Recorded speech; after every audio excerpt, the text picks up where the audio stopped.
ছিল। আমরা এই জন্য দোয়া করি, আল্লাহ প্রতিটা ঘরে ঘরে উসমান হাদির মতো লোককে জন্ম যেন হয়, আল্লাহ তুমি কবুল করে নাও। আলহামদুলিল্লাহ, যদি আমাদের সন্তান হয় উসমান হাদি নাম রাখবো।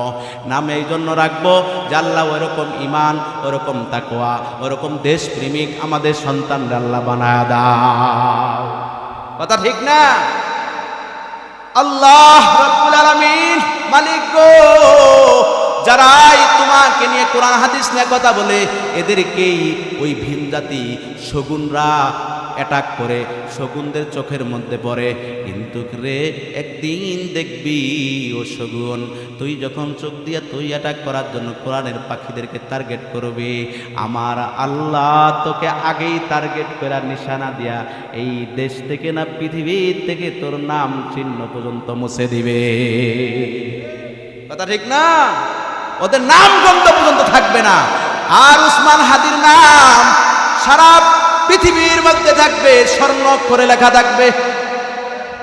শহীদ কারে বলে? যে মরে না, যে কি না মরে না, এরে কয় শহীদ।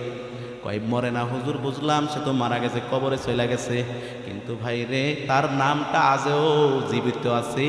প্রতিটা মানুষের মুখে মুখে তার নাম, কিতাবের মধ্যে তার নাম, কবিতার মধ্যে তার নাম, তার নামে এখন হল, তার নামে এখন রুমগুলা দেওয়া হচ্ছে। কথা বলেন ঠিক কিনা? এই শাহবাগ মোড়কে এখন উসমান হাদি মোড় এরকম না, শহীদ হাদি উসমান হাদি মোড় এরকম দিয়ে দিবে। হয়েছেও মনে হয়, এরকম শুনছিলাম।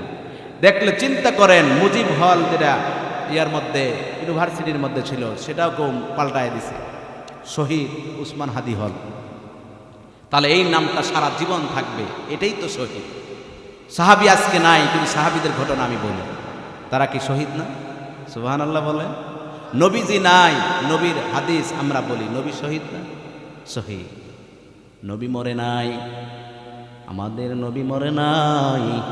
আমাদের নবীকে শহীদ এই জন্য বলা হয়, তাফসীরের মধ্যে লিখছেন যে নবীকে বিষ খাওয়ানো হয়েছিল, মৃত্যুর সময় ওই বিষের প্রতিক্রিয়া তার ভিতরে ছিল, এইভাবেই তার জীবনটা চলে গেছে। এই জন্য আমাদের নবী শহীদ। আগুনে পড়ে মারা গেলে ওই ব্যক্তি শহীদ হয়ে যায়। শহীদ দুই প্রকার, হাকিকি শহীদ আর হুকমি শহীদ। যেটা প্রকৃত পক্ষে জিহাদের ময়দানে মারা যায়, আল্লাহর কথা বলতে যায়, কোরআনের কথা বলতে মারা যায়, এরা হলো হাকিকি শহীদ। আর যারা আগুনে পড়ে মারা যায়, রোড অ্যাক্সিডেন্ট হয়ে মারা